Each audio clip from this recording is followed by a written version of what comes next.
नन कंदकोट में यूटिलिटी स्टोरन ते 3 ॾींहनि खां अटो गुम आहे। ग़रीब माण्हू इंतहाई परेशान बणियल आहिनि। Utility store Shikarpur warehouse जे इंचार्ज आगा फयाज़ अहमद पठान राब्ते करण ते ॿुधायो त पूरे पाकिस्तान में यूटिलिटी स्टोरन ते अटो कोन आहे। असां मजबूर आहियूं, अटो ईंदो त यूटिलिटी स्टोरन ते मोकिलींदासीं।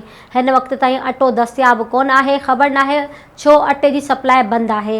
जॾहिं त सियासी समाज ऐं सिविल सोसाइटी पारां यूटिलिटी स्टोरन ते अटो न हुजण ते अफ़सोस कंदे चवनि था त असीं वक़्त ई हुकूमत खां मुतालबो कयूं था त रमज़ान शरीफ़ जो अॼु 11हों रोज़ो पिणु आहे, पर अफ़सोस हुकूमत ते आहे जेका ग़रीब मिस्किननि जी मदद जी दावा त वॾी करे रही आहे, पर बेनज़ीर इनकम सपोर्ट प्रोग्राम ज़रिए अटो मिलंदो, पर हिते हिकु वेले जी मानी लाइ माण्हू परेशान आहिनि। जेकॾहिं यूटिलिटी स्टोरनि वारा पंहिंजी मनमानी कनि था त उन्हनि ख़िलाफ़ भरपूर एक्शन खयो वेंदो त पूरे ज़िले अंदरि एहतजाजी तहरीक हलाई वेंदी ऐं यूटिलिटी स्टोरनि जे अॻियां धरणो हयो वेंदो। Soomro wallpapers and PVC panel shop 3D wallpapers की वसी रेंज जो आपके घर को बनाए आपके ख्वाबों की तरह खूबसूरत।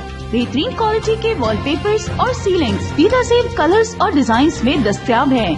हैदराबाद, लतीफाबाद, कासमाबाद, जामशोरो, मीरपुर खास के साथ सिंध के मुख्तलिफ शहरों में सर्विस मौजूद है। हर किस्म के 3D वॉलपेपर्स और सीलिंग्स लगवाने के लिए अभी राब्ता करें। कॉन्टैक्ट रांझन अली सोमरो। व्हाट्सएप 0333370786, 03333702 516। तालिब हुसैन 031713109660।